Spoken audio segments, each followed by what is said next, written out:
Hello everyone, I hope you are doing well. So I hope आपने revision कर लिया होगा, जो लास्ट लेक्चर है वो देख लिया होगा। आज का लेक्चर स्टार्ट करने से पहले कुछ क्विज जैसा रखते हैं, जो लास्ट हमने लेक्चर्स में पढ़ा था उसको रिवाइज करता है। तो I am going to ask you few questions. अगर आपको उसका आंसर पता हो तो यू कैन कमेंट और you can write down in your notebook, whatever you like. ठीक है, तो इसको स्टार्ट करता है। फर्स्ट क्वेश्चन इज कि there were two types of plate. ठीक है, डाइवर्जेंट प्लेट थी एंड कन्वर्जेंट प्लेट थी। ठीक है, डाइवर्जेंट एंड कन्वर्जेंट प्लेट, किस में डिस्ट्रक्शन ऑफ कॉन्टिनेंट हो रहा था एंड किस में फॉर्मेशन ऑफ कॉन्टिनेंट हो रहा था, ये बताओ। सेकेंड क्वेश्चन इज कि जो अर्थ का क्रस्ट है उसमें कौन सा एलिमेंट मैक्सिमम अमाउंट में पाया जाता है। दिस इज योर क्वेश्चन, तो इसका आंसर करो and then we finally begin with the next chapter of NCERT. तो आज हम फाइनली स्टार्ट करने वाले हैं जियोमॉर्फिक प्रोसेसेस को। ठीक है, जियोमॉर्फिक प्रोसेसेस से पहले एक बार देखते अब तक हमने किस तरह से अर्थ को समझा। हमने समझा कि किस तरह से प्लैनेट्स बने, दुनिया बनी, अर्थ का अंदर क्रस्ट बना, राइट। उसके अलावा हमने ये सब चीज़ हमने पढ़ी। अब मिनरल्स वगैरह भी सब पढ़ने के बाद finally we are going to study the geomorphic processes. Geomorphic process क्या होता है? देखो, अर्थ का सरफेस है, अर्थ के सरफेस कहीं पे माउंटेन्स है, कहीं पे डेजर्ट है, कहीं पे प्लेटो है, कहीं पे प्लेन्स है, कहीं पे लेक है, कहीं पे रिवर है।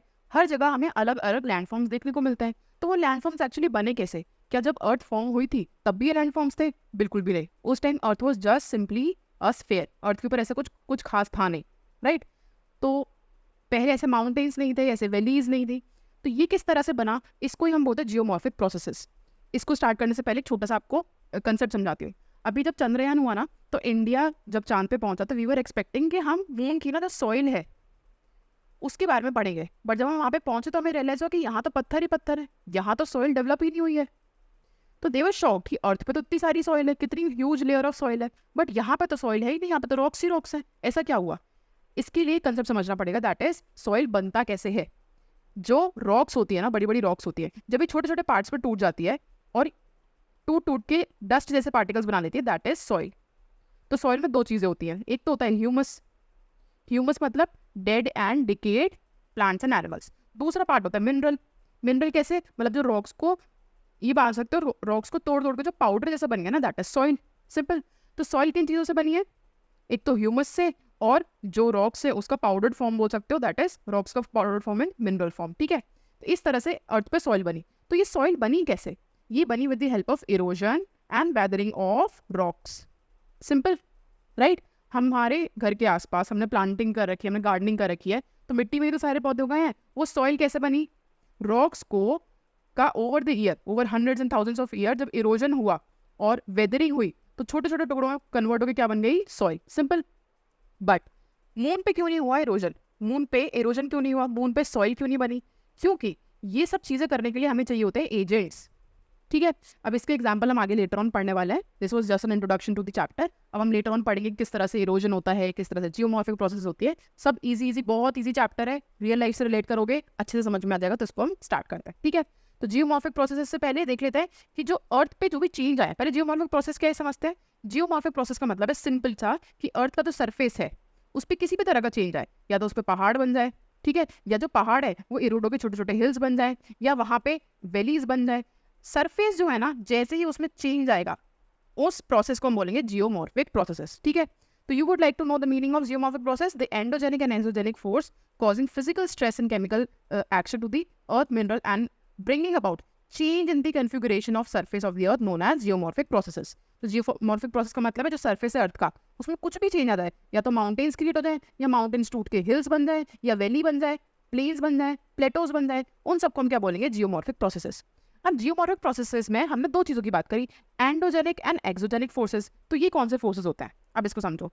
अर्थ का जो सरफेस है वो दो तरह के फोर्सेस से चेंज हो सकता है, या तो अर्थ के नीचे से कोई फोर्स लगे, अर्थ के अंदर से मतलब, या अर्थ के बाहर से कोई फोर्स लगेगा, राइट। अर्थ के अंदर से क्या फोर्स लग सकता है, इसको समझते हैं। मान लो अर्थ का सरफेस है, यहाँ क्या है? ये एस्थेनोस्फेयर है, और ये क्या है? वोल्केनो है। तो नीचे से मैग्मा आया ऊपर और बाहर आके सॉलिडिफाई हो गया, राइट। तो यहाँ पे क्या बन गया? कल हमने फ्लड बसाल्ट्स पढ़े थे, राइट। फ्लड बसाल्ट्स बन गए। तो ये कौन सा फोर्स आया? क्या फोर्स के अर्थ के अंदर से था या अर्थ के बाहर से था? ऑब्वियसली अर्थ के अंदर से था, तो दैट इज एंडोजेनिक। एंडोजेनिक मतलब फ्रॉम इनसाइड द अर्थ। ठीक है, अब दूसरे एग्जाम्पल कंसिडर करते हैं। ये हमारी अर्थ है, इस पे है एक बड़ा सा माउंटेन, राइट। अब यहाँ पे हुई ढेर सारी बारिश हुई इसमें ढेर सारी, यहाँ पे आ रही है विंड्स। तो विंड्स और वाटर क्या करता है ना, जो रॉक है इसको छोटे छोटे पार्टिकल्स में तोड़ देता है। यहाँ रॉक है, इसको छोटे छोटे पार्टिकल्स में तोड़ देगा, एंड रिवर के साथ यही छोटे छोटे पार्टिकल्स बह के आ जाएंगे ज़मीन पे, ठीक है। और ये जो इरोजन हो रहा है ना थ्रू वाटर एंड एयर, ये कभी कभी ना बड़े बड़े माउंटेन्स को छोटे छोटे हिल्स में बदल देता है। क्यों? इरोजन की वजह से। बेस्ट एग्जाम्पल क्या है इसका? अरावलीज। अरावली माउंटेन्स दुनिया के सबसे ओल्डेस्ट सबसे बड़े माउंटेन हुआ करते थे, हिमालय से भी बड़े माउंटेन थे, बट आज हम अरावलीज को हिल्स बोलते हैं। क्यों? क्योंकि उनका इतना इरोजन हुआ, वो बड़े बड़े माउंटेन्स थे, एयर की वजह से, वाटर की वजह से उसका इतना इरोजन हुआ कि वो छोटे छोटे हिल्स में कन्वर्ट हो गया है, राइट। तो यहाँ पे क्या हुआ? क्या अर्थ के ऊपर से आ रहा है फोर्स या अर्थ के अंदर से आ रहा है फोर्स? ऊपर से ही आ रहा है। रेनफॉल भी बाहर से हो रही है, सरफेस के बाहर से, विंड भी सरफेस के बाहर से आ रही है। दैट मीन्स ये क्या है? Exogenic force. समझ गए? तो ये अर्थ का सरफेस है। अर्थ के नीचे से अगर कोई प्रेशर लगा, कोई फोर्स लगा, तो क्या बोलेंगे उसको हम? Endogenic force. अर्थ के बाहर से अगर कोई फोर्स लगा तो हम क्या बोलेंगे उसको? Exogenic force. समझ गए? इरोजन वगैरह सब अच्छे समझेंगे तो दिक्कत की कोई बात नहीं है। तो आई होप आप एक्सोजेनिक और एंडोजेनिक फोर्सेस को समझ गए होंगे।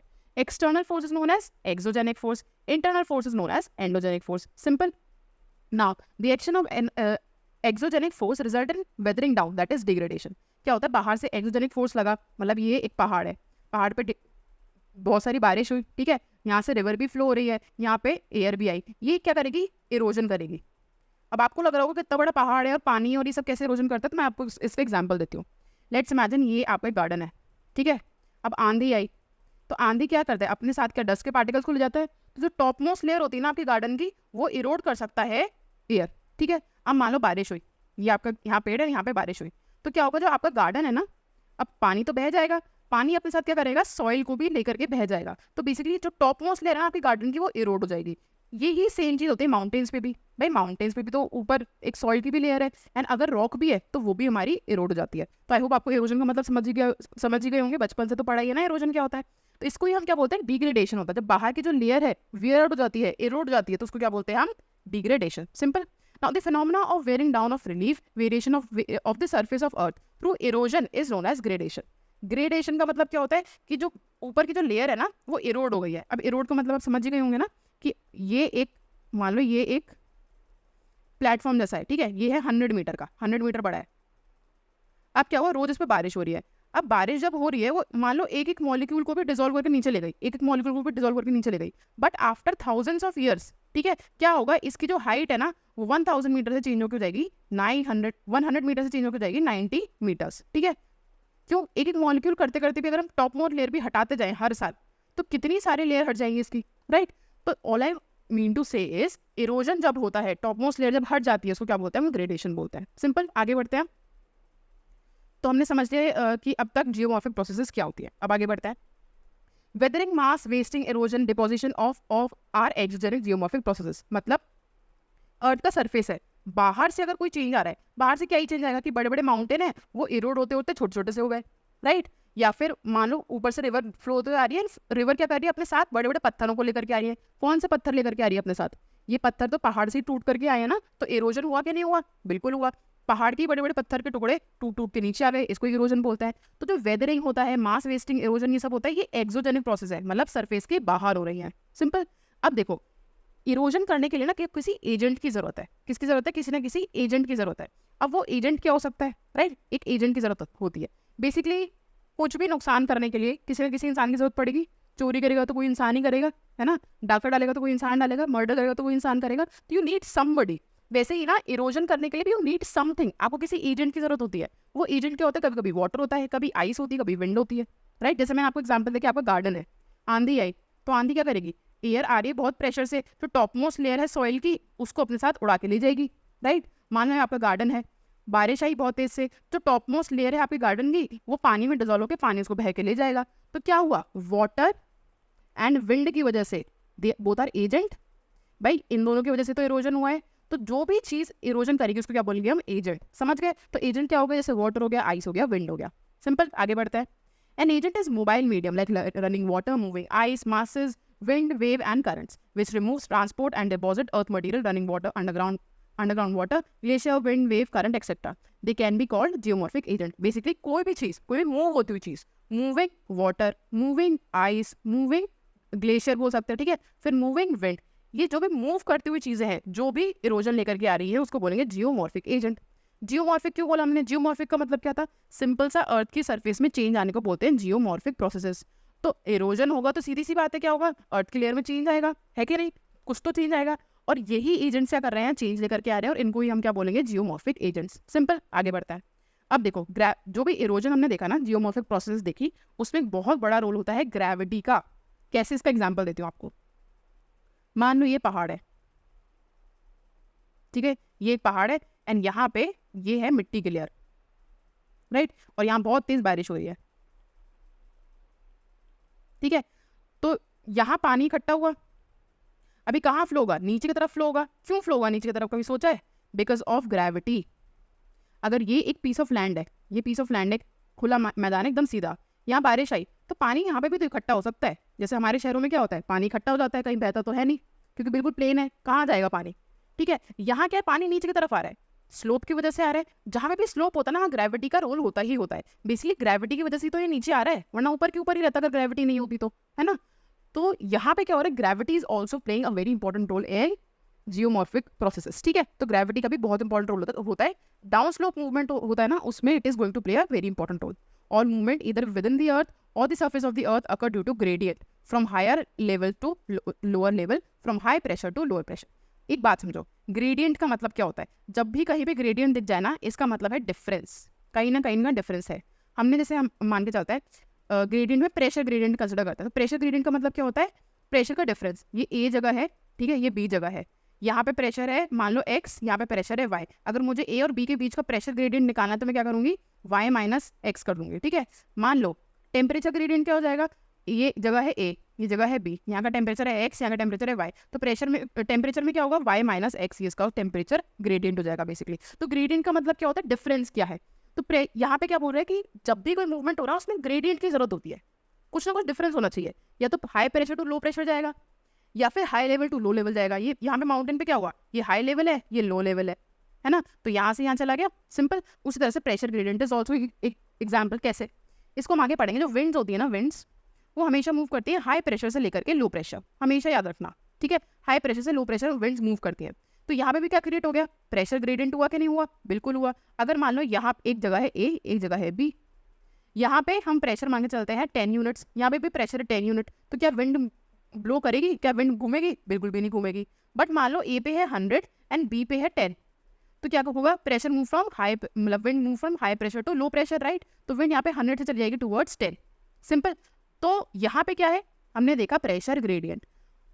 तो again moving towards the concept, जो भी मूवमेंट होता है it is because of gradient, या तो हायर से लोअर लेवल या हाई प्रेशर से लो प्रेशर, ठीक है। आगे बढ़ते हैं। अब आता है हमारे कंसेप्ट ऑफ एंडोजेनिक प्रोसेस। हमने समझ लिया जो अर्थ के अंदर से होते हैं, इसको रिपीट करने की जरूरत नहीं है।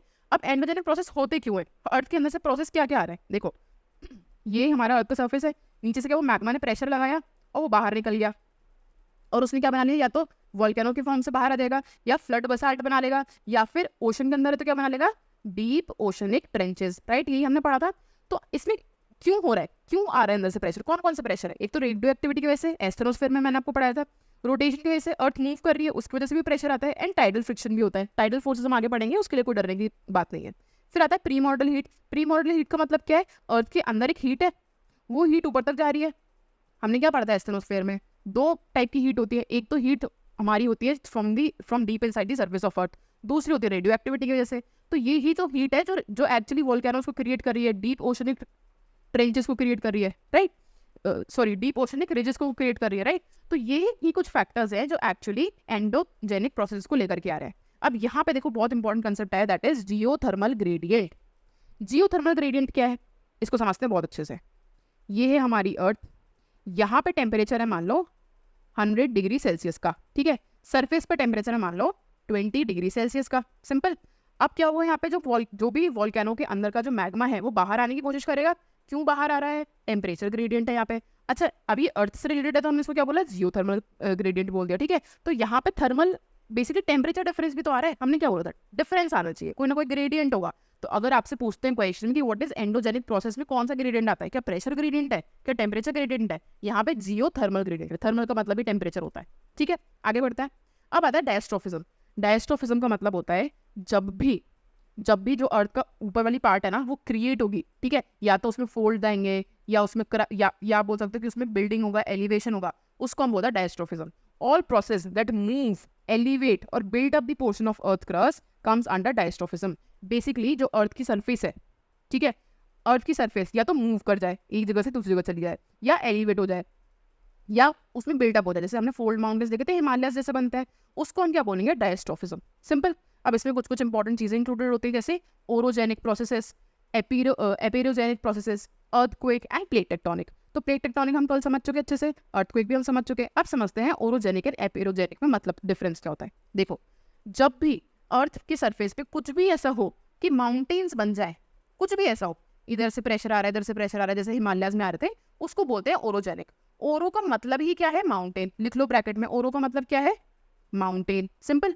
अब कुछ भी अर्थ में, जैसे अर्थ में क्या हुआ, बेसिकली यहाँ से प्रेशर आया, यहाँ से प्रेशर आया, इसकी वजह से क्या हुआ, रैपिंग हुआ, यानी क्या बन गए, माउंटेन्स। सिंपल। अब अगर मान लो यहाँ से प्रेशर आ रहा है, यहाँ से प्रेशर आ रहा है, यहाँ पे भी रैपिंग हो रही है, बट माउंटेन्स नहीं बने, माउंटेन्स के अलावा कुछ भी और बनेगा ना, तो दैट इज एपिरोजेनिक। समझ गए। प्रोसेस ऑफ इन्वॉल्विंग अपलिफ्टमेंट और warping of large part of earth crust. Simple. तो अगर मैं आपसे पूछूं what is the difference between orogenic and epeirogenic processes, is orogenic में बनता है माउंटेन, एपिरोजेनिक में माउंटेन नहीं बनेगा, तो क्या बनेगा, क्रस्ट बनेगा, कॉन्टिनेंट बनेगा। सिंपल। इसमें कौन कौन सी चीजें हैं, अपलिफ्ट हो रहा है, मतलब अपलिफ्ट का मतलब कैसे होता है कि कुछ भी जो, जैसे ये मान लो लैंड है, नीचे से प्रेशर आ रहा है, तो ये ना थोड़ा अपलिफ्ट हो गया ऐसे, ठीक है, इसको हम क्या बोलेंगे, अपलिफ्ट। रैपिंग का मतलब क्या होता है, मान लो ये एक कॉन्टिनेंट है, यहाँ पे कॉन्टिनेंट ने इसको धक्का लगाया, एक और कॉन्टिनेंट आ रहा है, यहाँ पे धक्का लगा रहा है, तो क्या हुआ, यहाँ पे ऐसे करके ना रैपिंग हुई, ऊपर वाले लेयर की रैपिंग हो गई, ठीक है, इसको क्या बोलेंगे, that is also part of epeirogenic. तो सिंपल डिफरेंस क्या है, ओरोजेनिक में माउंटेन बनता है, एपिरोजेनिक में माउंटेन के अलावा सब कुछ बनता है। सिंपल। अर्थक्वेक हम देख चुके, प्लेट टेक्टोनिक्स हम देख चुके, हमने देखा किस तरह से प्लेट टेक्टोनिक्स माउंटेन्स क्रिएट कर रही थी, किस तरह से प्लेट टेक्टोनिक्स बिल्कुल कॉन्टिनेंट को ही चेंज कर रही थी, राइट। इसको आगे पढ़ते हैं। In the process of orogeny, crust is severely deformed into folds. Due to epeirogeny there may be simple deformation, ठीक है। तो सीवियर डिफॉर्मेशन कितना आएगा, ओरोजेनी में। अब खुद बताओ ना, माउंटेन्स कितने ह्यूज होते हैं, मतलब कितना ह्यूज चीज लेकर के आ रहे हैं, कितना ह्यूज डिफॉर्मिटी लेकर के आ रहे हैं, राइट, स्पेशली फोल्ड माउंटेन्स जो होते हैं, राइट। तो यहाँ पे जो ओरोजेनिक है वो क्या लेकर आएगा, सीवियरली डिफॉर्मेशन लेकर के आएगा। बट जो एपिरोजेनिक है वो नॉर्मल सा है, उसमें सिंपल डिफॉर्मेशन होगा, राइट। ओरोजेनिक में क्या होगा, माउंटेन बिल्डिंग होगी, एपिरोजेनिक में क्या होगा, कॉन्टिनेंटल बिल्डिंग होगी। सिंपल। अब यूपीएससी इस पे क्वेश्चन पूछ सकता है, एनसीईआरटी फेवरेट होती जा रही है यूपीएससी की, तो हमें हर चीज अच्छे से पढ़नी है, राइट। अब हमने देखा डायस्ट्रोफिज्म पढ़ा, तो भाई डायस्ट्रोफिज्म हो क्यों रहा है, कौन से फैक्टर्स की वजह से हो रहा है, it is because of pressure, volume and temperature change. Simple, ठीक है, pressure, volume and temperature change. अब यही हमने कल पढ़ा था मेटामॉर्फिज्म में। What is metamorphism of rock, ये बताओ। जब भी मेटामॉर्फिक रॉक्स बनती है, मतलब या तो इग्नियस रॉक हो या सेडिमेंट्री रॉक हो, अगर हमने उसको जमीन के अंदर ह्यूज टेम्परेचर, ह्यूज प्रेशर के अंदर डाल दिया, तो किस चीज में चेंज हो जाएगी, मेटामॉर्फिक रॉक्स में चेंज हो जाएगी। सिंपल। अब देखो वोल्केनो हम पढ़ चुके हैं ऑलरेडी, इसको पढ़ने की कोई जरूरत नहीं है, आगे बढ़ते हैं। Now we are going to understand exogenic processes. हम एक्सोजेनिक प्रोसेसेस को ऑलरेडी समझ चुके हैं, यहाँ पे कुछ इंपॉर्टेंट एस्पेक्ट है, बस उनको कंसिडर करेंगे, इतना ज़्यादा इन डेप्थ में इसमें जाना नहीं है, जो इंपॉर्टेंट चीज़ है बस उसको कंसिडर करते हैं, ठीक है। एंड यहाँ पे क्वेश्चन आ चुका, तो it is very very important, right. तो एक्सोजेनिक प्रोसेस क्या होता है, जब अर्थ के बाहर से कोई भी फोर्स लग रहा है जिसकी वजह से इरोजन हो जाए, जैसे वाटर हो गया, बहता हुआ पानी हो गया, ठीक है, विंड हो गई, इसकी वजह से जो होता है उसको हम बोलते हैं एक्सोजेनिक प्रोसेस। इसमें ग्रेविटेशन फोर्स भी आ जाएगा। क्यों आ जाएगा ग्रेविटेशन फोर्स, जैसे अगेन एक माउंटेन है, माउंटेन के ऊपर यहाँ पे मिट्टी है काफ़ी सारी, अब ग्रेविटेशन फोर्स की वजह से तो ये स्लोप के टुवर्ड्स नीचे जा रही है, राइट, तो इसमें ग्रेविटेशन फोर्स आ गया। फिर इसमें एक और चीज़ बात करी गई है, मॉलिक्यूलर स्ट्रेस की बात करी गई है। तो देखो इस चीज़ को समझो, जैसे कोई भी सॉलिड है ना, तो सॉलिड में क्या होगा, ये मॉलिक्यूल्स हैं, बिल्कुल पास पास है। एक बात समझना, हमेशा ये आपने साइंस में पढ़ा होगा, जब भी हीट प्रोवाइड करते हैं ना सॉलिड को, हीट प्रोवाइड करते हैं तो मॉलिक्यूल्स दूर दूर भागते हैं। मॉलिक्यूल्स क्या हो जाएगा, दूर दूर भागेंगे और थोड़े दूर दूर हो जाएंगे, तभी वो चीज़ लिक्विड में कन्वर्ट हो जाएगी। सॉलिड है, सॉलिड से क्या हो जाएगी, लिक्विड में कन्वर्ट हो जाएगी, राइट। तो यहाँ पे क्या हुआ, कोई चीज़ एक्सपैंड करती है, कॉन्ट्रैक्ट करती है ना, तो जो टॉप मोस्ट लेयर है ना वो वीक पड़ जाती है। क्या हो जाती है, वीक पड़ जाती है। एंड टॉप मोस्ट लेयर को स्ट्राइप ऑफ होना, मतलब इरोड होना ईजी पड़ जाता है, राइट। तो यहाँ पे क्या हुआ, जो स्टोन है, कोई भी स्टोन है, कोई रॉक है, इसका एक मॉलिक्यूलर स्ट्रक्चर होगा, अगर हमने इसको हीट दी तो एक्सपैंड करेगा। ये तो बेसिक फिजिक्स है ना, ये तो आपको पता ही होगा, जब भी किसी चीज़ को हीट करते तो एक्सपैंड करता है। एक्सपैंड की वजह से क्या होगा, टॉप मोस्ट लेयर जो है वो वीक हो जाएगी, कभी एक्सपैंड हो रही है, कभी कॉन्ट्रैक्ट हो रही है, ठंडा हो तो कॉन्ट्रैक्ट हो जाएगी, गर्म हो तो एक्सपैंड हो जाएगी, और जो टॉप मोस्ट लेयर है वो बहुत ईजिली इरोड हो जाएगी क्योंकि वो वीक हो जाएगी। तो मॉलिक्यूलर स्ट्रेस हो गया, समझ गए। फिर दैट इज इट। अब आता है हमारे डेनुडेशन का क्या मतलब होता है। डेनुडेशन मतलब होता है इरोजन ही, इरोजन को ही डेनुडेशन बोलते हैं दूसरी भाषा में। तो इरोजन का मतलब क्या, डेनुडेशन का मतलब क्या होता है, डेन्यूड का मतलब होता है स्ट्राइप ऑफ और टू अनकवर, मतलब कोई भी रॉक है अगर उसकी जो टॉप मोस्ट लेयर है उसको हम हटा दे किसी तरह से, उसको बोलेंगे डेनुडेशन। जो बड़े बड़े अरावली हिल्स थे, उनकी टॉप मोस्ट लेयर हटती गई, फाइनली वो क्या बन गए, छोटे से हिल्स बन गए। तो उसमें भी क्या हुआ, डेनुडेशन। सिंपल, आगे बढ़ते हैं।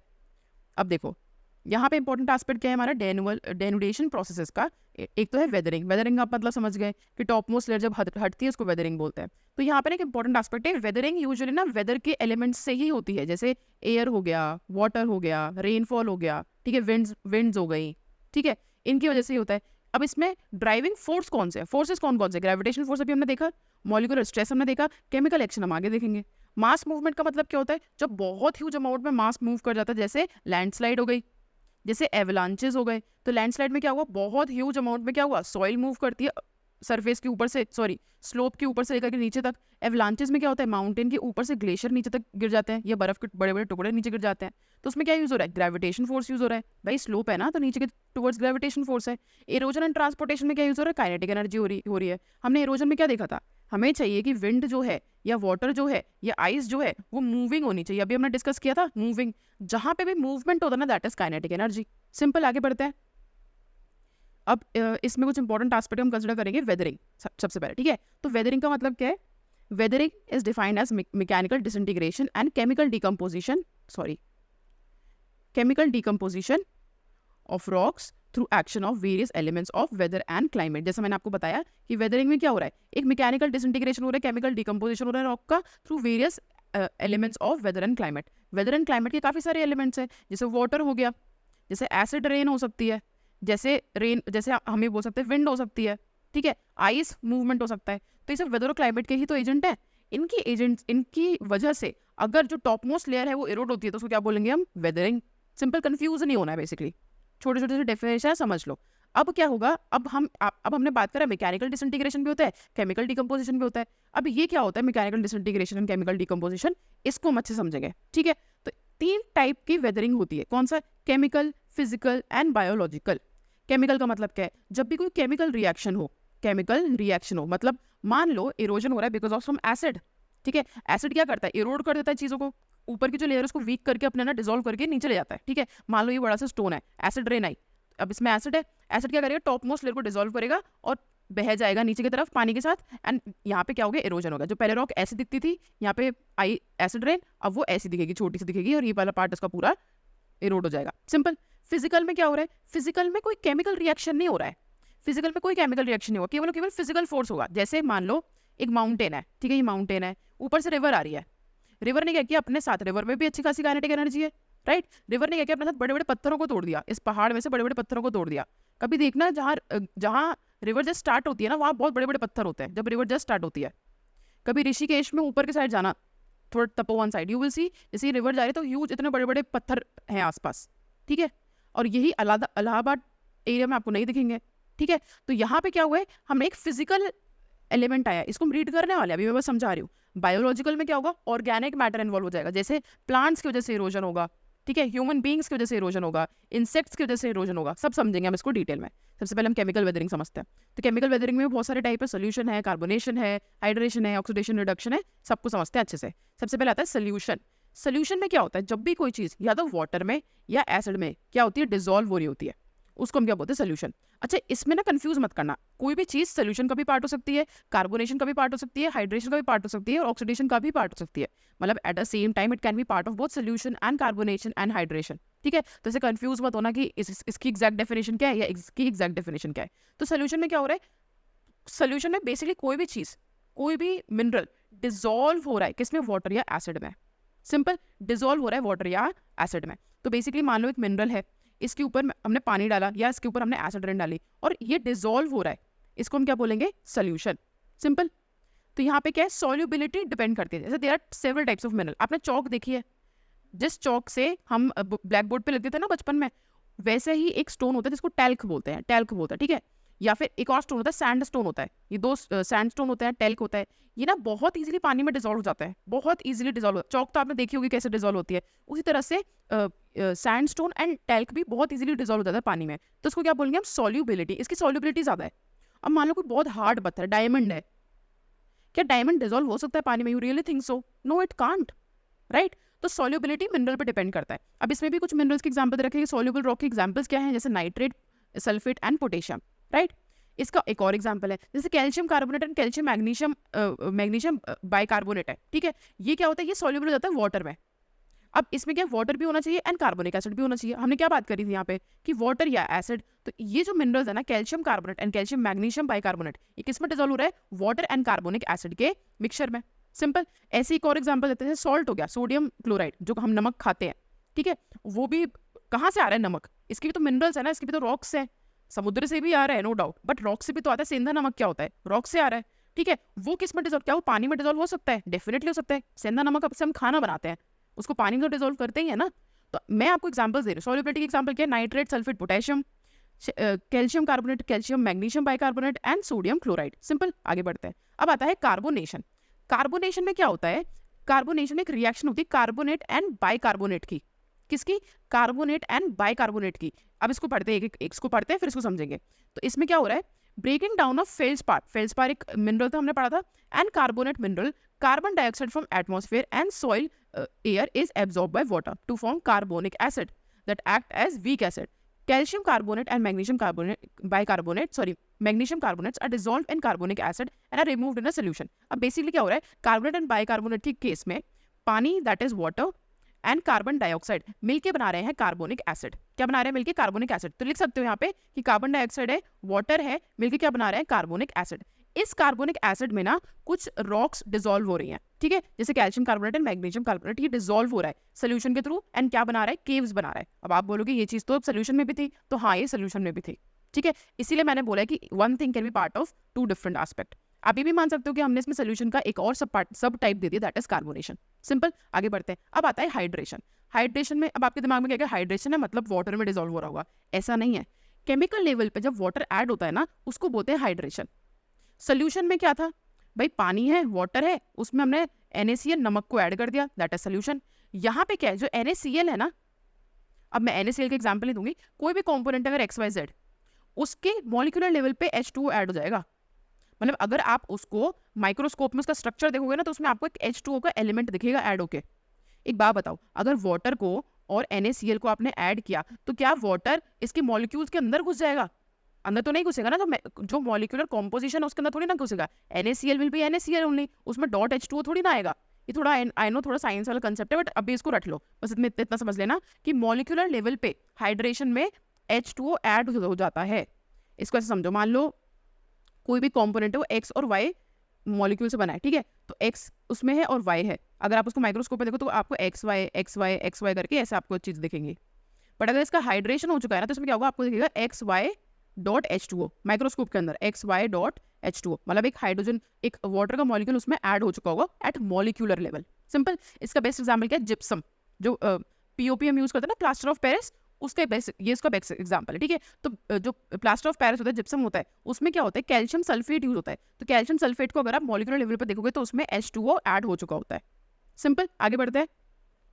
फिर आता है ऑक्सीडेशन एंड रिडक्शन। ये भी हमने 10th क्लास में पढ़ा था। ऑक्सीडेशन में क्या होता है, O2 ऐड होता है, रिडक्शन में क्या होता है, O2 हट जाता है। सिंपल। इसका बेस्ट एग्जांपल क्या है, जैसे आयरन का आयरन ऑक्साइड बन जाता है ना, आयरन का आयरन ऑक्साइड बन जाता है, तो क्या हुआ, उसमें ऑक्सीजन ऐड हो गई ना भाई, एक आयरन था उसमें आपने ऑक्सीजन को ऐड कर दिया, तो वो क्या बन गया, आयरन ऑक्साइड बन गया। इसको हम क्या बोलेंगे, ऑक्सीडेशन। सिंपल। इसमें ऑक्सीजनेटेड वाटर यूज होगा और यही था 2024 का PYQ।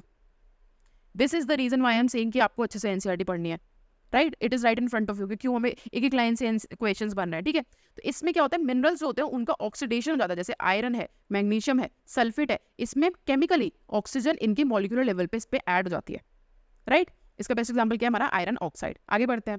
अब आगे हमारा फिजिकल वेदरिंग। अभी तक क्या हो रहा था, केमिकल रिएक्शन हो रहा था। जैसे केमिकल रिएक्शन में क्या होता है कि कुछ भी बोलते हैं हम, जैसे XYZ है प्लस NO2 है, ठीक है, तो बन जाएगा XN प्लस YNO या YO2, ऐसे कुछ बन जाएगा कोई भी एलिमेंट, ठीक है। ऐसे केमिकल रिएक्शन होती थी। यहाँ पे भी केमिकल रिएक्शन है, सोल्यूशन में केमिकल रिएक्शन है, कार्बोनेशन में केमिकल रिएक्शन है, हाइड्रेशन में केमिकल रिएक्शन है। फिजिकल वेदरिंग में क्या होगा, कोई केमिकल रिएक्शन नहीं होगा, फिजिकल चेंज होगा, ठीक है। जैसे मान लो अगेन एक पत्थर है, यहाँ पे विंड आई, विंड ने क्या किया, विंड ने बहुत प्रेशर लगाया, तो जो टॉप मोस्ट लेयर है वो वीक हो गई, टूट गई, दैट इज फिजिकल वेदरिंग। इसमें भी काफी सारे कंपोनेंट यूज होते हैं, जैसे ग्रेविटेशन फोर्स है, एक्सपेंशन फोर्स है टेम्परेचर का, वाटर प्रेशर है, ठीक है। तो इसको अब थोड़ा सा समझ लेते हैं। अब एक्सपेंशन फोर्स को समझो। इसको ऐसे इमेजिन करो, राजस्थान है, ठीक है, राजस्थान का डेजर्ट है कोई, तो तो डेजर्ट में एक चीज़ अपने दिमाग में रखना, डेजर्ट में दिन के टाइम पे क्या होता है, मॉर्निंग में क्या होता है, जब मॉर्निंग नहीं नून मानते हैं, नून में क्या होता है, टेम्परेचर होता है ऑलमोस्ट 50 डिग्री सेल्सियस के आसपास, ठीक है। और नाइट में क्या होगा, टेम्परेचर होगा ऑलमोस्ट 20 डिग्री के आसपास, और कभी कभी तो बहुत ठंडा 10 डिग्री के आसपास भी जा सकता है। तो आप देखो टेम्परेचर डिफरेंस के 10 डिग्री में तो बिल्कुल ठंड पड़ जाएगी, जैकेट पहननी पड़ेगी। 50 डिग्री में क्या होगा, इतनी गर्मी है कि यू कैन नॉट सर्वाइव। अब क्या होता है, ये मान लो एक स्टोन, ये एक बड़ा सा, इसको दूसरे पेन से बनाती हूँ मैं, मान लो ये एक बड़ा सा रॉक है, ठीक है, इसको रॉक मान लो, सर्कुलर मैंने बनाया है। तो ये रॉक है नॉर्मल, नॉर्मली इस रॉक ये इतना वेट, ये इतना चौड़ा रॉक है, ठीक है। अब मान लो दोपहर के टाइम पे होगा 50 डिग्री टेम्परेचर चल रहा है, तो ये एक्सपैंड करेगा ना ऑब्वियसली। क्यों एक्सपैंड करेगा, मैंने आपको बताया, जब भी किसी सॉलिड को हम गर्म करते हैं तो वो एक्सपैंड करता है। तो अब क्या होगा, ये हो जाएगा कंपैरेटिवली बड़ा, राइट। अब आपको दिख रहा है ये बड़ा हो गया।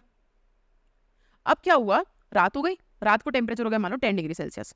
अब ये क्या करेगा, कॉन्ट्रैक्ट करेगा, है ना। तो ये और भी छोटा हो गया।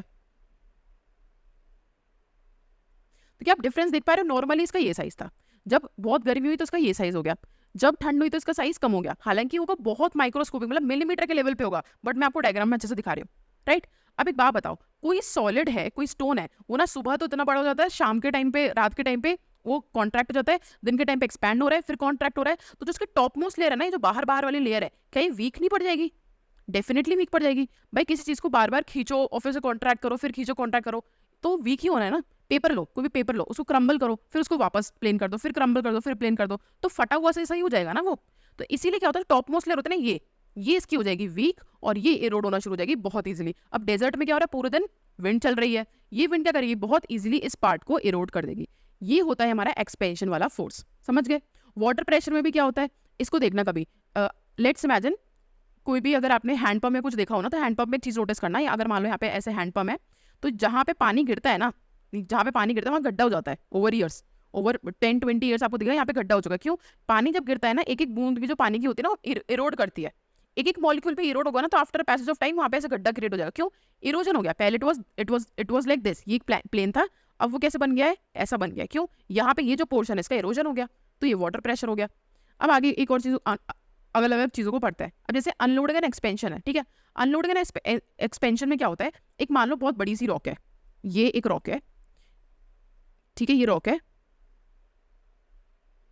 और इसके ऊपर और बहुत बड़ी रॉक थी। तो ये बहुत बड़ी जो रॉक थी ना, ये क्या कर रही थी, इसको प्रेशर लगा रही थी पूरे टाइम। प्रेशर लगाने की वजह से ये बहुत कंप्रेस हो रखी थी, भाई ऊपर से इतना सारा प्रेशर आ रहा है। अब क्या हुआ, लेट्स इमेजिन कि ह्यूमन बींग्स ने क्या किया, मिनरल को एक्सट्रैक्ट करने के लिए इस बड़ी वाली रॉक को हटा दिया, पूरे को हटा दिया। अब क्या होगा, अब इतनी सी लेयर बचेगी। अब ये जो मान लो इतना छोटा सा था, ये एक्सपैंड कर जाएगा, क्योंकि ऊपर से प्रेशर तो हट गया ना। रबर, जैसे आप मान के चलो बेसिकली स्पॉन्ज है, ये स्पॉन्ज है, स्पॉन्ज के ऊपर बैठ जाओ आप, तो क्या होगा, स्पॉन्ज कॉन्ट्रैक्ट कर जाएगा, जितना बड़ा एरिया है वो इतना छोटा सा हो जाएगा, ठीक है, स्पॉन्ज ऐसा हो जाएगा। और जैसे आप उस पर से वापस हट जाओगे, वो अपनी ओरिजिनल पोजीशन में वापस आ जाएगा, राइट। वही चीज होगी स्टोन के साथ। तो अगर मान लो कोई बहुत बड़ी सी रॉक है, उसके ऊपर और बहुत बड़ी रॉक है, उसको अगर हम हटा दें तो वापस एक्सपैंड करने लग जाएगी। अब जैसे ही एक्सपैंड हुआ, तो वही वाला कंसेप्ट होगा जो भी हमने पढ़ा, एक्सपैंड जैसे ही होगा तो जो टॉप मोस्ट लेयर है ना, वो वीक पड़ जाएगी एंड उसका भी इरोजन होने लग जाएगा। सिंपल। तो ये एक्सपेंशन एंड अनलोडिंग हो गया। ओके, अब देखो यहाँ पे कंसेप्ट दे रखा है एक्सफोलिएशन का। अब एक्सफोलिएशन मेरे हिसाब से लड़कियों को तो बहुत ही अच्छे से पता होगा। एक्सफोलिएशन क्या होता है, कभी हम अपना फेस स्क्रब करते हैं, तो हम क्या करते हैं, जो डेड स्किन हमारे फेस पे होती है, उसको हम किसी जो स्क्रब जो आता है उसमें छोटे छोटे ना ऐसे करके पार्टिकल्स होते हैं, हार्ड पार्टिकल्स होते हैं। ये पार्टिकल क्या करते हैं, जब हमारे स्किन के अराउंड ऐसे हम इसको रब करते हैं, तो हमारी स्किन की जो डेड स्किन है उसको इरोड कर देते हैं, उसको एक्सफोलिएट कर देते हैं, राइट। यही चीज़ अगर ज्योग्राफी में होती है तो उसको क्या बोलते हैं, एक्सफोलिएशन बोलते हैं। तो बेसिकली मान लो ये एक पहाड़ है, राइट, ये एक पहाड़ है, इस पहाड़ में ये एयर आई, एयर अपने साथ बहुत सारे डस्ट पार्टिकल्स लेकर आई, डस्ट पार्टिकल्स लेकर आई, ठीक है। और इसके टॉप मोस्ट लेयर को अगर हमने इरोड कर दिया, और मान लो पहाड़ ना थोड़ा ऐसे ऐसे रफ सा था, ऐसे रफ सा था पहाड़, और अब पहाड़ बिल्कुल ऐसे बिल्कुल चिकना सा एकदम सर्कल में हो गया, एकदम परफेक्ट शाइनी, तो इसको क्या बोलेंगे, इसका एक्सफोलिएशन हो गया है। Simple. Temperature change and expansion में आपको पढ़ा चुकी हूँ। डायगोनल चेंज मैंने आपको डेजर्ट का एग्जाम्पल दे दिया है, इसमें डेजर्ट भी एग्जाम्पल में आ सकता है, इसमें पहाड़ भी आ सकते हैं।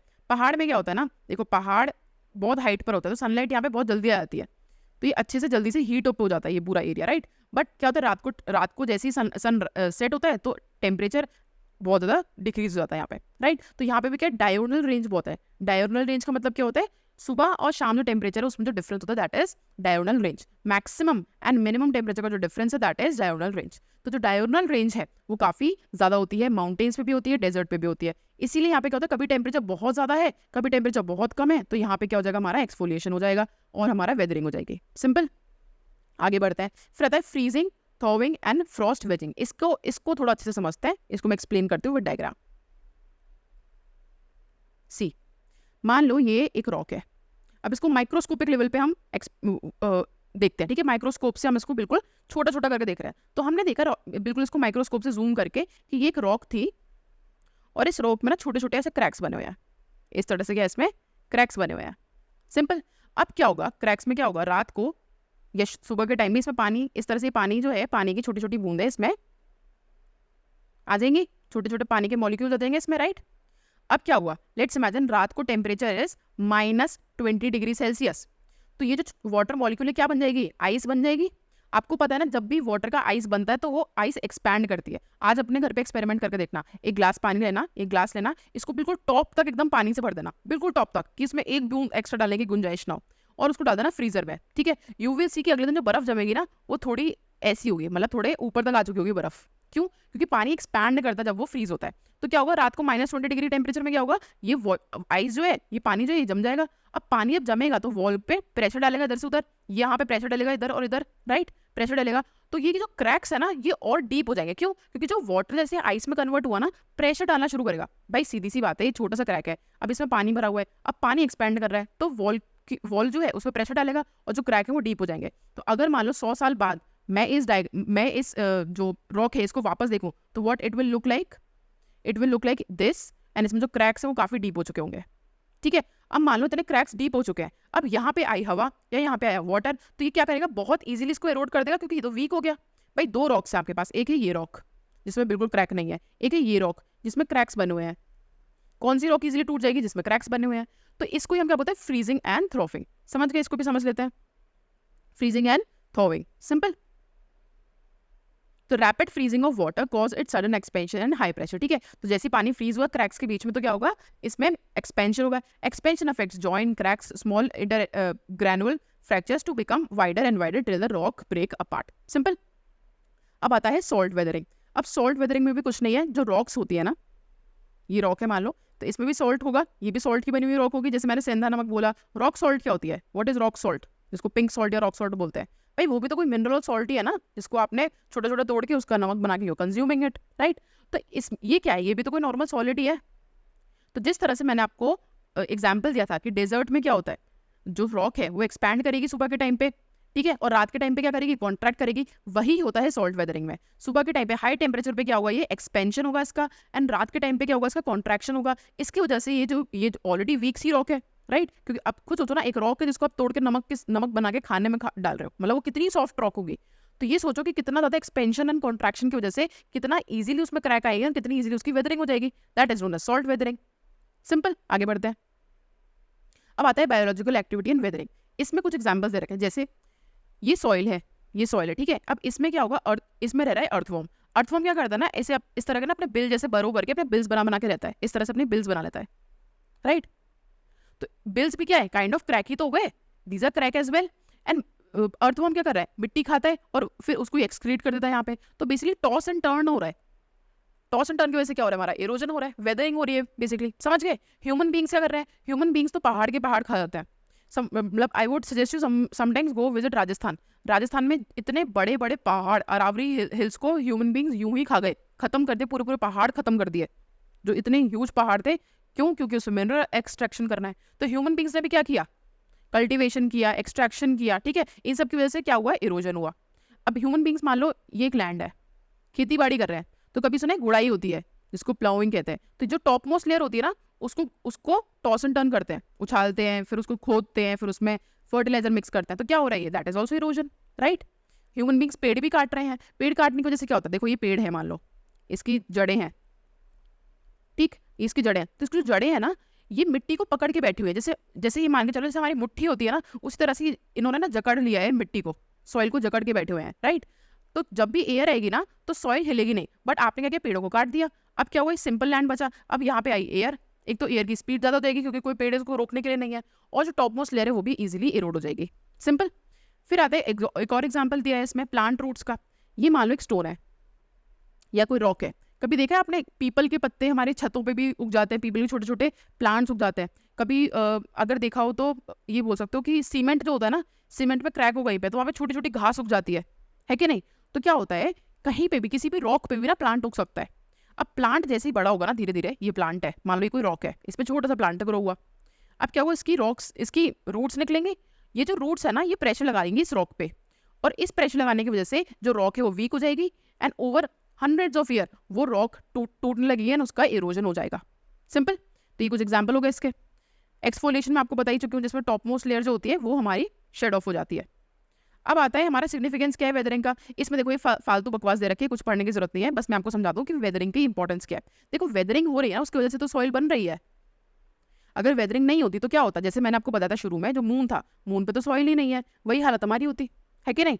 बट क्या हमारी वो हालत है? नहीं। क्यों? क्योंकि वेदरिंग की वजह से हमारी सॉइल क्रिएट हो गई है, राइट? और अगर सॉइल होगा, अगर सॉइल होगी तो क्या होगा?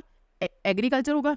सॉइल होगी तो आप तो एग्रीकल्चर होगा, तो हम लोग भी सर्वाइव कर पाएंगे और हम लोग जिंदा रह पाएंगे। तो weathering is very important. Weathering हम आगे एक और चीज़ क्या पढ़ेंगे, जो कुछ इंपॉर्टेंट हमारे मिनरल्स होते हैं, ठीक है? वो मिनरल्स जैसे जैसे फॉस्फोरस हो गया, सल्फर हो गया, वो हमें रॉक से ही मिलता है, एंड इन मिनरल्स के बिना जो प्लांट्स है वो सर्वाइव नहीं कर सकते, ठीक है? उनके लिए it is very important for to survive. तो ये जो इंपॉर्टेंट मिनरल्स है वो सॉइल में कौन लेकर के आ रहा है? वेदरिंग लेकर के आ रही है। रॉक्स की वेदरिंग होगी तभी तो सॉइल में फॉस्फोरस और सल्फर मिक्स होगा, राइट? तो वेदरिंग उसके लिए इंपॉर्टेंट है। समझ गए? तो these are some of the example उसको की वेदरिंग की इंपॉर्टेंस क्या है। Now let us understand mass movement. Mass movement कुछ नहीं है, अगर बहुत ह्यूज अमाउंट में सॉइल या डीब्रीज अगर माउंटेन्स या स्लोप से नीचे के टुवर्ड्स आती है, राइट? इसको क्या बोलते हैं? Mass movement. सिंपल। तो mass movement are rated by gravity and no geomorphic agents like running water, glacier, wind, waves, current participate in the process of mass movement. That means mass movement do not come under erosion though there is shift. अब देखो मास move, normal erosion में क्या हो रहा था? Erosion में पानी बह रहा है, अगर वाटर फ्लो हो रहा है या फिर विंड बह रही है, राइट? इनके अंदर छोटे छोटे पार्टिकल्स सॉइल के या फिर वाटर अगर जा रहे हैं इन फॉर्म ऑफ रिवर, तो बड़े बड़े स्टोन्स ये इरोजन कर रहे थे, राइट? तो यहाँ पे क्या था? एजेंट बहुत इंपॉर्टेंट था। एजेंट बहुत इंपॉर्टेंट था, जैसे water, wind, ice, glacier, right? Mass movement में क्या होता है ना, ये एजेंट वगैरह कुछ इंपॉर्टेंट नहीं है।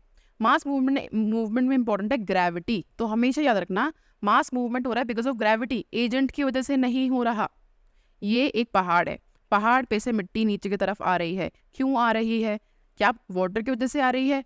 क्या एयर की वजह से आ रही है? नहीं, बिकॉज ऑफ ग्रेविटी आ रही है। तो मास मूवमेंट में क्या होगा? ग्रेविटी होगी। ये चीज़ आप समझ गए अच्छे से, ठीक है? अब ये कुछ पॉइंट्स है जो मेरे हिसाब से GS1 एंड GS3 में आपके लिए यूजफुल हो सकते हैं अगर क्वेश्चन आता है ऑन मास मूवमेंट, कि भाई मास मूवमेंट हो क्यों रहा है, ठीक है? या आप पे हो सकते हो कि what are the factors which is actually leading to it.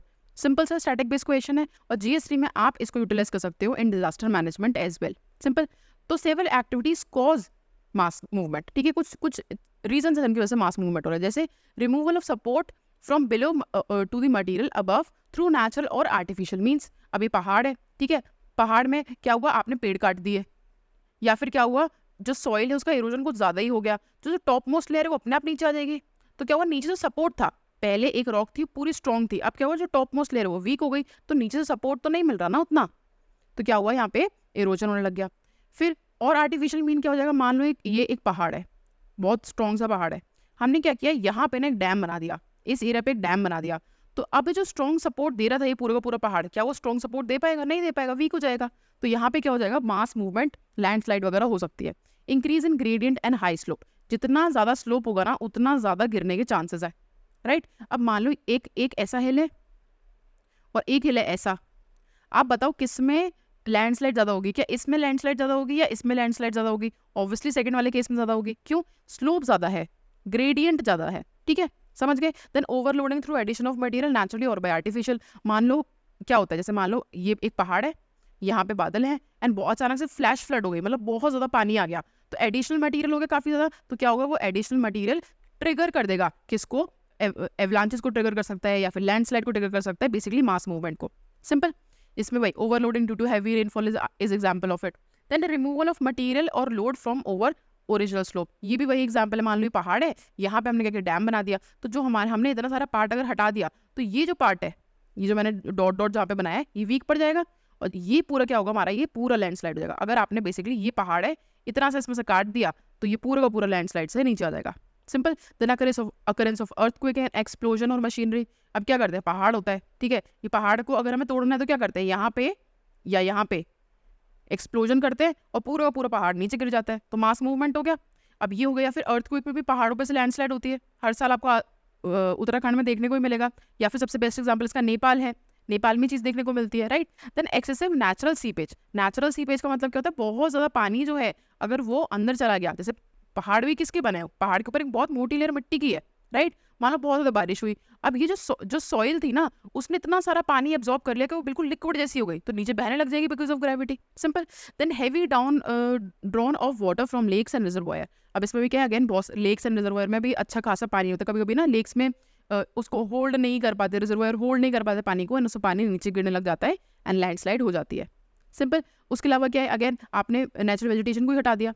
मैंने आपको क्या बताया, जो पेड़ है वो क्या करते हैं, मिट्टी को पकड़ के रखते हैं, आपने पेड़ों को ही काट दिया तो लैंडस्लाइड और ज़्यादा होने लग जाएगी, राइट। फिर हम पढ़ते हैं हीट फ्लो स्लाइड्स। ये देखो कुछ इतना इंपॉर्टेंट चीज़ है नहीं, इनको हम डिटेल में हम इनको पढ़ने वाले हैं, बस आपको ये समझना होगा कि इनका मतलब क्या होता है।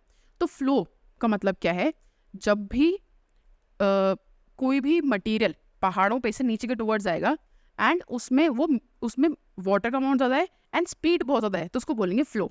सिंपल। तो मैं आपसे दो चीज़ कह रही हूँ, कभी भी अगर कोई भी मास मूवमेंट होता है उसमें वाटर का अमाउंट ज़्यादा है और वो फास्ट हो रहा है, दैट इज फ्लो, राइट।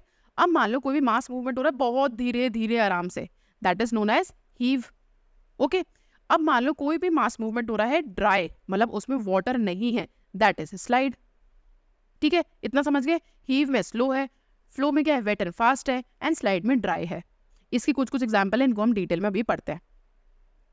अब इसमें मास मूवमेंट के कुछ 3 क्लासेस दे रखे हैं। जैसे स्लो मूवमेंट होता है, कुछ तो बहुत धीरे धीरे होंगे, आपको पता भी नहीं चलेंगे। रैपिड मूवमेंट होता है, विद इन अ सेकंड पूरा का पूरा मूवमेंट हो सकता है, ठीक है। एंड कुछ होता है लैंडस्लाइड, तो हमको पता ही है, जब पूरा का पूरा मास ऑफ लैंड जो सरफेस है वो नीचे के टुवर्ड्स आ जाता है from slope, that is landslide, right. अब इसको भी करते हैं। क्रीप क्या होता है, क्रीप का मतलब है जो धीमे धीमे धीमे घूम रहा है, धीमे धीमे धीमे हिल रहा है, ठीक है, मतलब मॉडरेट स्टीप पे एक्सट्रीमली स्लो, आपको पता भी नहीं चलेगा कि क्रीप हो रहा है, you will never be able to notice कि क्रीप एक्चुअली हो रहा है। इसका बेस्ट एग्जांपल मैं आपको देती हूँ। जैसे ये पहाड़ है ना, तो पहाड़ पे क्या होता है ना, इस तरह से हमारे नेटवर्क के लिए इस तरह से हमारे पोल्स होते हैं। सिंपल। तो ये पोल्स लगे हैं, आफ्टर फ्यू ईयर्स क्या होगा, ये जो लैंड है ना, ये जो लैंड है, टॉप मोस्ट लेयर है, ये नीचे के टुवर्ड्स आने लग जाएगी। क्यों, ग्रेविटेशन फोर्स की वजह से। तो क्या होगा, ये जो पोल्स है ना ऐसे वो टिल्ट हो जाएंगे, नीचे के टुवर्ड्स टिल्ट हो जाएंगे। तो ये जो पहले इस तरह से खड़े हुए थे पोल्स, अब वो इस तरह से हो जाएंगे, समझ गए। तो इस मैप को देखो, यहाँ पे क्या है, ये डायरेक्शन है, this is the direction, right. यहाँ डायरेक्शन क्या है, ये डायरेक्शन है। तो जो पोल्स है ओवर ईयर्स ही आप देख पाओगे 5-6 साल बाद कि जो पोल्स है वो नीचे के टुवर्ड्स मूव हो रहे हैं। ये किसका एग्जाम्पल है बेस्ट, इससे हमें पता चलता है कि क्रीप हो रहा है, तो ये हमें पहाड़ों पे देखने को मिलता है। Then there is example of solifluction, ठीक है। तो सॉइल फ्लक्शन में क्या होता है, जब पानी और सॉइल मिल जाते हैं, राइट, और सॉइल पानी की तरह बहने लग जाती है, उसको क्या बोलते हैं, सॉइल फ्लक्शन। तो बेसिकली मान लो जैसे रिवर बह रही है पहाड़ों पे से ना, बट वो रिवर नहीं होगी, वो एक्चुअली सॉइल होगी जिसमें बहुत ज़्यादा पानी है, ठीक है, that is known as solifluction. तो slope down slope flowing soil mass और fine grain rock debris saturated और lubricated with water. Moist temperate areas में हमको देखने को मिलता है melting of deeply frozen ground long continued rain respectively, ठीक है। तो इसमें क्या होता है, बेसिकली टेम्परेट एरियाज में आपको देखने को मिलेगा जब फ्रोजन ग्राउंड होता है वो पिघलने लग जाता है, या फिर अच्छा खासा वाटर मूवमेंट होने लग जाता है, उस टाइप पे हमें सॉइल फ्लक्शन देखने को मिलेगा। आगे बढ़ते हैं। Now comes rapid movement. अब रैपिड मूवमेंट में क्या है, रैपिड मूवमेंट में ऑब्वियसली बहुत फास्ट होगा। ये सब क्या था, सॉइल फ्लक्शन क्या था, बहुत स्लो था। क्रीप क्या था, बहुत स्लो था। अब हम आते हैं रैपिड में। तो रैपिड में क्या होगा, सबसे पहले एग्जांपल दे रखा है अर्थ फ्लो का।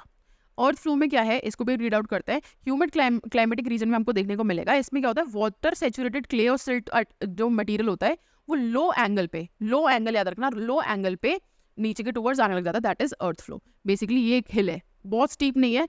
यहाँ पे क्या हुआ, पानी मिला, मिट्टी मिली और वो नीचे के टुवर्ड्स जाने लगी, दैट इज हमारा अर्थ फ्लो। बट अर्थ फ्लो में याद रखना स्पीड ज्यादा है, रैपिड मूवमेंट है। फिर आता है मड फ्लो। मड फ्लो में क्या होता है कि ह्यूज अमाउंट ऑफ, आप बोल सकते हो पानी और मिट्टी है, इसमें मिट्टी की का अमाउंट ज्यादा है, सॉइल का अमाउंट ज़्यादा है एज कम्पेयर टू वाटर। यहाँ पे क्या था, वाटर का अमाउंट कंपैरेटिवली ज़्यादा था, ठीक है। एंड यहाँ पे क्या हो रहा है, thick layer of weathered material, right, और रैपिड फ्लो हो रहा है। अब यहाँ पे एग्जाम्पल क्या होगा, यहाँ पे ना हमें ऐसा फील होगा कि नदी बह रही है, बट वो नदी नहीं होगी, वो एक्चुअली मिट्टी होगी। और सबसे इंपॉर्टेंट बात क्या है, रैपिड फ्लो है, कंफ्यूज मत करना इसमें सॉइल फंक्शन और इसमें। यहाँ पे क्या है, रैपिड फ्लो है, राइट। तो इसमें आपको क्या लगेगा कि नदी बह रही है, वो नदी नहीं है, वो एक्चुअली सॉइल है जो पानी के साथ मिलकर के नीचे के टुवर्ड्स बह रही है, that is mud flow, simple. फिर आता है एवलांच। वैसे तो एवलांच का मतलब क्या होता है, जो हिल होता है ना उसमें बड़े बड़े बर्फ के टुकड़े होते हैं, या फिर आप ग्लेशियर बोल सकते हो। तो जो ग्लेशियर है ना, उसमें से बर्फ के बड़े बड़े टुकड़े नीचे के टुवर्ड्स गिरते हैं, उसको बोलते हैं एवलांचेस। अब एवलांचेस अगर मिट्टी के थ्रू हो रहे हैं, सॉइल के थ्रू हो रहे हैं, रॉक्स के थ्रू हो रहे हैं, तो दैट इज हमारा डीप रेज एवलांच, सिंपल। तो इसमें भी क्या होता है, बहुत फास्ट होता है, बड़े बड़े स्टोन, मतलब स्टोन्स होते हैं बहुत बड़े बड़े रॉक्स होते हैं, वो नीचे के टुवर्ड्स आने शुरू हो जाते हैं, दैट इज एवलांच। तो मड फ्लो में क्या था, अच्छी खासी मड फ्लो हो रही है पानी के साथ मिल करके, बट इसमें बहुत एक्सट्रीम अमाउंट ऑफ सॉइल है। यहाँ पे क्या है, वाटर है जो अर्थ के साथ मिक्स होकर के जा रहा है, बट यहाँ पे लो एंगल है, राइट। यहाँ पे क्या है, रैपिड मूवमेंट है।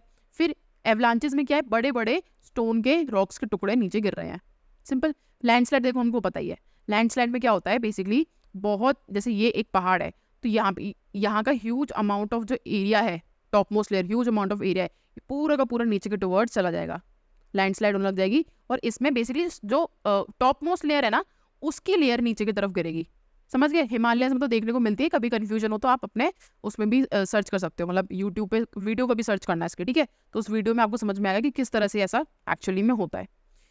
अब आगे चलते हैं, ये भी अगेन इतना कुछ इंपॉर्टेंट नहीं है। देखो यहाँ पे अगेन इरोजन एंड डिपोजिशन के बारे में दिया हुआ है, इसको अभी के लिए छोड़ दो, ये हम पढ़ने वाले हैं कल, जो नेक्स्ट चैप्टर हम देखेंगे उसमें हम पढ़ेंगे कि इरोजन डिपोजिशन का एक्चुअली यूज क्या है आगे, ठीक है। फिर आता है सॉइल बनी कैसे, ठीक है। सॉइल कैसे बनती है, मैंने आपको ये चीज़ समझा रखी है, जो मैंने अंडरलाइन कर रखा है उतना पढ़ लो, बाकी पढ़ने की इतना जरूरत नहीं है। तो सॉइल में दो चीज़ होती है, एक सॉइल किस चीज़ से बनी होती है, कोई भी रॉक है, कोई भी मिनरल है, उसको अगर हमने पाउडर्ड फॉर्म में कर दिया तो that is half of the soil. Plus इसमें क्या होता है, ऑर्गेनिक मैटर होता है। ऑर्गेनिक मैटर क्या होता है, dead and decade plant and animal, ठीक है। खाद जिसको बोलते हैं ना, तो खाद क्या है, ऑर्गेनिक है, ठीक है। हम क्या करते हैं ऑर्गेनिक फार्मिंग में, क्या करते हैं, गोबर डालते हैं, व्हाट इज गोबर, इट इज ऑर्गेनिक, राइट। इसको बोलते हैं हम ऑर्गेनिक मटेरियल को ह्यूमस, क्या बोलते हैं, ह्यूमस। तो सॉइल किन दो चीजों से बनी है, एक तो मिनरल का पाउडर्ड फॉर्म, दूसरा बना है ऑर्गेनिक मटेरियल से। तो इससे मिलकर क्या बना है हमारा सॉइल। सॉइल की स्टडी को क्या बोलते हैं, पेडोलॉजी, क्या बोलते हैं, पेडोलॉजी, सिंपल। अब देखो अगेन इसमें भी हम रीड करते हैं सॉइल फॉर्मेशन की कुछ आप ये बोल सकते हो फैक्टर्स हैं जिनसे सॉइल फॉर्मेशन डिपेंड होती है जिन पे, और जो एक्चुअली रिजल्ट करता है सॉइल की सही फॉर्मेशन में, वो कौन से हैं। सबसे पहले है पेरेंट मटेरियल, इसको भी हम अच्छे समझते हैं। जैसे क्या होता है, महाराष्ट्र साइड में ना हमें मिलती है ब्लैक सॉइल। क्यों मिलती है ब्लैक सॉइल, क्योंकि वहां पे क्या होता है, ये डेक्कन प्लेटू में, डेक्कन ट्रैप में हमें मिलती है ब्लैक सॉइल। क्यों मिलती है, क्योंकि वहां पे इग्नियस रॉक्स होती हैं। इग्नियस रॉक क्या होती है, अब मैंने आपको याद है पढ़ाया था, इग्नियस रॉक क्या होती है, सॉलिडिफाई मैग्मा करके जो रॉक्स बनती है उनको बोलते हैं इग्नियस रॉक। अब सीधी सी बात है, नीचे से मैग्मा आया, it is going to solidify, it is going to be of black colour, right. तो इसीलिए क्या होता है, वहां पे कौन सी रॉक्स है, महाराष्ट्र साइड पे या फिर डेक्कन प्लेटू में कौन सी रॉक है, इग्नियस रॉक्स है। जब ये एरोड होंगी तो क्या ये ब्लैक कलर में नहीं, ब्लैक कलर की सॉइल को नहीं बनाएंगे, डेफिनेटली बनाएंगे। तो जो ब्लैक सॉइल उसका ब्लैक कलर क्यों है भाई, बिकॉज ऑफ उसका पेरेंट मटेरियल। ऐसे ही एक सॉइल होती है रेड सॉइल बोलते हैं उसको। तो रेड सॉइल जिन मिनरल से बनी होती है ना, उस मिनरल में होता है आयरन, क्या होता है, आयरन। अब जैसे ही आयरन की ये जो रॉक्स टूटती है, आयरन ऑक्साइड बना लेता है वाटर की प्रेजेंट में, और ऑक्सीजन की प्रेजेंट में क्या होता है, आयरन ऑक्साइड बन जाता है। आयरन ऑक्साइड का कलर क्या होता है, रस्ट का कलर क्या होता है, रेड ब्राउन होता है। इसीलिए जो सॉइल होती है रेड ब्राउन बनती है। तो बेसिकली पेरेंट मटेरियल पर डिपेंड करेगी, जो पेरेंट रॉक है उस पर डिपेंड करेगा कि आपकी जो सॉइल है वो कैसी बनी है, समझ गए। आगे बढ़ते हैं, फिर आता है टोपोग्राफी। टोपोग्राफी का मतलब क्या होता है, टोपोग्राफी का मतलब समझ सकते हो, लोकेशन, कि भाई पहाड़ है या फिर प्लेन है या फिर डेजर्ट है, ठीक है, हाइट कितनी है, लोकेशन क्या है, ठीक है, लैटिट्यूड क्या है, लॉन्गिट्यूड क्या है, इनको आप टोपोग्राफी बोल सकते हो, सिंपल। अब अलग अलग चीज़ों पर डिपेंड करता है कि क्या है। अगर मान लो ये पहाड़ है, तो पहाड़ पे सॉइल की लेयर बहुत पतली होगी, क्यों, जैसे ही थोड़ी मोटी सॉइल की लेयर बनेगी तुरंत वो नीचे लैंडस्लाइड में नीचे आ जाएगी, है कि नहीं। तो यहाँ पे कंपैरेटिवली बहुत पतली लेयर आपको देखने को मिलेगी, राइट। और कोई अगर प्लेन है तो वहां पे आपको अच्छी खासी वेल डेवलप सॉइल देखने को मिलेगी, समझ गए। तो जो फ्लैट एरिया है वहां पे आपको थिक देखने को मिलेगी, और जो स्टीप एरिया है, जो स्लोप्स है, वहां पे आपको थिन लेयर देखने को मिलेगी, समझ गए? इसका एक और एग्जाम्पल कंसिडर करके चलते हैं। जैसे मान लो ये है हमारा वेट, ये हमारा है पहाड़, राइट, और यहाँ आ रही है सनलाइट। रुको, इसमें समझाते हैं। ये पहाड़ है, यहाँ आ रही है सनलाइट, ठीक। सनलाइट आने की वजह से क्या होगा, इस एरिया में, अभी इस स्लोप को हम 2 पार्ट्स में डिवाइड कर देते हैं। यहाँ पे अच्छे खासे ट्री ग्रो करेंगे, है कि नहीं? अच्छे खासे ट्री ग्रो करेंगे। यहाँ ट्री ग्रो नहीं करेंगे क्योंकि यहाँ सनलाइट ही नहीं है, तो ट्री कैसे ग्रो करेंगे? तो यहाँ वेजिटेशन बहुत ही कम होगी, मतलब बहुत, यहाँ पे छोटी मोटी एल्गी, छोटे मोटे प्लांट्स ग्रो करेंगे, ट्रीज ग्रो नहीं करेंगे। अब यहाँ पे ट्रीज है तो क्या यहाँ पे ह्यूमस ज्यादा नहीं होगा? भाई ट्रीज से तो पत्ते नीचे गिर रहे हैं, यहाँ पे ट्रीज है तो अच्छा खासा वेजिटेशन होगा, एनिमल प्लांट भी ज्यादा होंगे, तो यहाँ ह्यूमस कंटेंट भी ज्यादा होगा। तो यहाँ पे जो आपको सॉइल देखने को मिलेगी ना इस वाले स्लोप पे, उसमें ह्यूमस कंटेंट ज्यादा होगा, राइट। यहाँ पे जो आपको सॉइल देखने को मिलेगी उसमें ह्यूमस कंटेंट उतना नहीं होगा। तो टोपोग्राफी भी तो दिखा रही है, इनफैक्ट सन की लाइट पड़ रही है नहीं पड़ रही है, वो तक आपको बता देगा कि सॉइल की किस तरह की होने वाली है, कि उसमें ह्यूमस होगा या नहीं होगा। समझ गए? फिर आता है क्लाइमेट। क्लाइमेट का भी बेस्ट एग्जांपल क्या है? अगर क्लाइमेट में मॉइस्चर है, टेम्परेचर अच्छा खासा है, देखो अगर मॉइस्चर और टेम्परेचर अच्छा खासा है तो जो सॉइल है it is going to be very different. Tropicals का एग्जांपल ले लो, अमेजोन के जंगल है, वहां पे क्या है, अच्छी खासा ट्रीज है, ठीक है, अच्छा खासा ट्री है, अच्छी खासी रेनफॉल है, तो क्या होगा, वहां पे ट्रीज है तो बायोमास आ गया। यहाँ पे क्या होगा, डीकम्पोजिशन बहुत अच्छे से होगा। क्या होगा? अच्छे से डीकम्पोजिशन, एंड जो रॉक बनेगी, जो सॉइल बनेगी वो अच्छी खासी वेल डेवलप होगी। सॉइल में ह्यूमस अच्छा खासा होगा, ये याद रखना, स्टार मार्क करके लिख लो। अब मान लो एक डेजर्ट है, डेजर्ट में तो पौधे ही नहीं है, तो जब पौधे ही नहीं है तो वहां पे क्या ह्यूमस अच्छा खासा होगा? बिल्कुल भी नहीं होगा। क्यों? वहां पे ना तो मॉइस्चर है ना, और टेम्परेचर बहुत एक्सट्रीम है। सेम एग्जाम्पल मान के चलो, पहाड़ की बिल्कुल टॉप पे, ठीक है, जहां पे एक्सट्रीम ठंड होती, कोई ट्रीज व्रीज नहीं होते, क्या वहां पे ह्यूमस होगा? बिल्कुल भी नहीं होगा। क्यों? मॉइस्चर नहीं है, टेम्परेचर नहीं है। तो आप समझ गए कि क्लाइमेट का बहुत इंपॉर्टेंट रोल है। इसमें 2 कंसेप्ट आते हैं हमारे, एक तो आता है एवोल्यूशन और आता है इवोल्यूशन। जब कोई सॉइल होती है और मान लो सॉइल है, इसके ऊपर कोई मिनरल है, मान के चलो आयरन मिनरल है इस सॉइल के ऊपर। अब बारिश आई तो बारिश क्या करेगी, पानी एब्जॉर्ब करेगा सॉइल, राइट। तो पानी क्या करेगी, अपने साथ आयरन के पार्टिकल्स को भी जमीन के अंदर ले जाएगी। इसको बोलते हैं एल्यूविएशन, ठीक है। तो एल्यूविएशन में क्या होता है, excess water help downward transportation of soil component through soil, ठीक है। तो अब क्या होता है, सॉइल के थ्रू पानी क्या कर रहा है, कंपोनेंट्स को जमीन के अंदर ले जा रहा है, उसको बोलते हैं एल्यूविएशन। यूपीएससी क्वेश्चन पूछ सकता है। तो अच्छा, एल्यूविएशन क्या होता है, जब वो नीचे जाके एक जगह पे सेटल हो जाता है ना, जैसे ये एक लैंड है, यहाँ पे क्या है, पानी नीचे जा रहा है और अपने साथ आयरन को नीचे लेकर के जा रहा है, और ये एक एरिया है जहाँ पे जाके सेटल हो गया है, इस एरिया को क्या बोलेंगे, एल्यूविएशन। समझ गए? ई कहाँ पे आएगा, जब नीचे जा रहा है। आई कहाँ पे आएगा, जब वो वहाँ पे एक जगह पे जाके सेटल हो गया है। सिंपल। फिर इसमें दे रखा है डीसिलिकेशन, इंपॉर्टेंट नहीं है बिल्कुल भी। डीसिलिकेशन से मतलब पता चल रहा है कि सिलिका का रिमूवल हो रहा है, ठीक है। अच्छा, इसमें एक और एग्जाम्पल दे रखा है। एक और एग्जाम्पल क्या है, डेजर्ट में क्या होता है, ये डेजर्ट है, ठीक है, ये डेजर्ट है, इसके नीचे पानी है, जमीन के नीचे पानी, अंडरग्राउंड वाटर है। अब यहाँ पे ऊपर से तो पानी आ नहीं रहा है, एक्सट्रीम हीट है, तो जो पानी है ना ये गर्म होकर ऊपर की तरफ जाने की कोशिश करेगा, ऊपर की तरफ जाने की कोशिश करेगा, राइट। इसकी वजह से भी soil is going to be affected, right. फिर आता है हमारा बायोलॉजिकल एक्टिविटी। बायोलॉजिकल एक्टिविटी में आपको ऑलरेडी इसे समझा चुकी हूँ कि डेड डिकेड एंड प्लांट क्या होता है, जहाँ पे भी जिस भी एरिया में अच्छी खासी वेजिटेशन होगी, जैसे ट्रॉपिकल एरियाज हो गए, वहाँ पे ह्यूमस क्या है, बहुत अच्छा होने वाला है। जहाँ अच्छी खासी वेजिटेशन नहीं होगी वहाँ ह्यूमस अच्छा नहीं होने वाला है। तो सॉइल में ह्यूमस है या ह्यूमस नहीं है, कौन बताएगा, बायोलॉजिकल एक्टिविटी बताएगी। मान लो कोई जगह है जहाँ पे बहुत ज़्यादा अर्थवॉर्म है, तो वहाँ पे इरोजन ज़्यादा होगा, तो वहाँ पे सॉइल की क्या होगी, फर्टिलिटी भी ज़्यादा होगी, तो वहाँ पे सॉइल जो होगी वेल डेवलप होगी। एक एरिया है जैसे डेजर्ट है, क्या डेजर्ट में आपको वैसे देखने को मिलेगा, बिल्कुल भी नहीं देखने को मिलेगा। तो बेसिकली बायोलॉजिकल एक्टिविटी भी आपको बताएगी कि सॉइल कैसी होने वाली है, राइट। अब मान लो कुछ बायोलॉजिकल एक्टिविटी की वजह से कुछ बैक्टीरिया इंपॉर्टेंट, जैसे यहाँ पे राइजोबियम बैक्टीरिया है, तो जहाँ पे राइजोबियम बैक्टीरिया होते हैं ना, वहाँ पे नाइट्रोजन बहुत अच्छे से सॉइल के अंदर डिजोल्व होती है। अगर मान लो कोई एरिया जहाँ पे राइजोबियम्स नहीं है, तो क्या वहाँ पे नाइट्रोजन मिलेगी आपको सॉइल के अंदर, नहीं मिलेगी। तो this is just an example किस तरह से बायोलॉजिकल एक्टिविटी भी डिफाइन करेगी कि सॉइल कैसी है। Then comes time. अब मान लो 2 एरिया है, एक एरिया है ये, एक एरिया है ये एरिया है, यहाँ पे इरोजन स्टार्ट हुआ था 1000 ईयर्स अगो, ठीक है। तो यहाँ पे सॉइल क्या होगी, बहुत गहरी और बहुत वेल डिफाइन होगी, यहाँ पे ह्यूमस भी होगा, यहाँ पे अच्छी खासी सॉइल डेवलप होगी।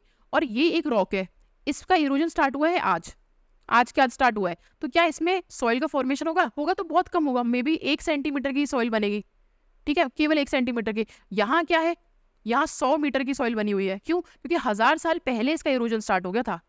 तो टाइम पे भी डिपेंड करता है, जितना ज़्यादा टाइम उतना ज़्यादा वेल डेवलप्ड। सिंपल। तो that is it, we are done with today's chapter, we are done with today's concept. I know थोड़ा कंसेप्चुअल था, बट देखो आज का चैप्टर समझ गए ना, अब आगे बहुत हेल्प होने वाली है। हमने मेजर पोर्शन कवर कर लिया है, अब हम बहुत जल्दी जल्दी सारे टॉपिक्स कवर करेंगे, इंपॉर्टेंट एस्पेक्ट को भी समझेंगे। So finally we are done with this. All the best, take care and please please revise करो। Thank you.